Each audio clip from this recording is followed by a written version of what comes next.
Good morning, Shavua Tov, Agutavach, and welcome to the Kehillat Shari Torah Daily Mitzvot Review, 613 Mitzvahs Review for Sunday, June 20th, and happy Father's Day to all those who are fathers or who have a father or, for whatever reason, are observing Father's Day today.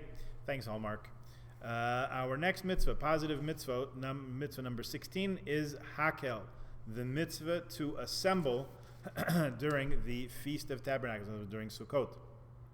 This mitzvah commands us that all the people, the entire Jewish people, are to assemble on the second day of Sukkot after the end of every sabbatical year.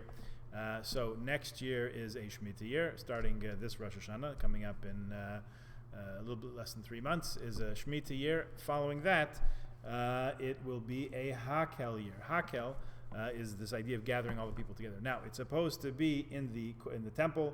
We're supposed to have the Kohen Gadol there. We're supposed to have the king of the Jewish people there, and the king will read the Sefer Torah for us. Look, a lot can happen. As we have seen, if this year has taught us anything, we should know by now very well that a lot can happen in a year. From one year to the next, an awful lot can happen. So, who's to say that by the next time this mitzvah comes into play, into effect? In other words, next time we're obligated for the mitzvah of Hakel, who's to say that the Beis HaMikdash won't be rebuilt and the monarchy will not be restored and all the Jewish people will be living in peace and complete safety and security in the land of Israel? Look, you never know, right?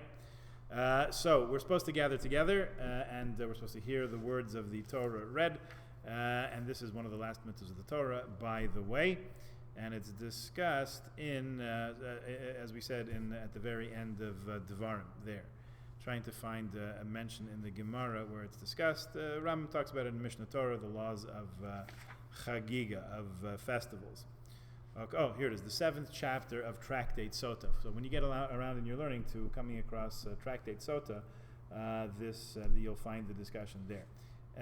And this is one of those interesting things that where we say that from most time-bound positive mitzvot, women are generally released from their obligation. This is one of those where that does not apply. In fact, this is used in an argument where it says, it's a different Gemara in Kiddushin, where the rabbis discuss this idea of exempting women from positive time-bound mitzvahs. They say, wait a second, how can you do that? Look at Hakel, look at the mitzvah of gathering together the entire Jewish people. Isn't that a mitzvah that women are obligated just as men? Indeed, you're right, because you have a pasuk which teaches you that. Okay, so that is one thing to think about, the mitzvah of Hakel. So, I can tell you what's happened in previous years is that some parts of the Jewish world are very interested in celebrating, observing, marking the Hakel year, the year of gathering together, bring everybody together, and they do make programs. Again, last time there was a Hakel year, 6.5 years ago, 5.5 years ago, whatever, there was not quarantine order, there weren't stay-at-home orders and that, so people were getting together in shuls and in open spaces and all that in order to have some idea or some sense of this national gathering together. Okay, number 17, mitzvah number 17, positive mitzvah number 17. This mitzvah is that a king, the Jewish king, should write a Sefer Torah for himself, and he should keep it with him at all times. Yeah, this is the second chapter of Sanhedrin where you can find this.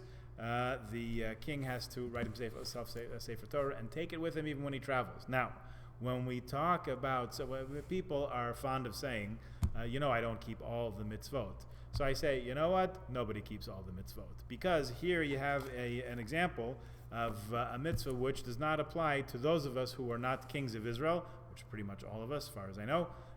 Only those from who are descended of David's lineage, Beis Yehuda, are eligible even to be king, and at the moment we don't have one. So, in practice, no person right now has a mitzvah to write himself a Sefer Torah and hold on to it as king. However, when we study these mitzvot, somehow or other, we have a share in them, right? We know the parameters, we know the application, and so on. So we can't fulfill this mitzvah in its practical, physical manifestation. Nevertheless, we connect to it and whatever spiritual treasures it brings with it by doing that. Now, think about this. For all the mitzvahs to be fulfilled, we have to have a king, and that we have to enable that king to write a Sefer Torah. So that's an example where the Jewish people help one another to fulfill the mitzvahs. That's a very important idea.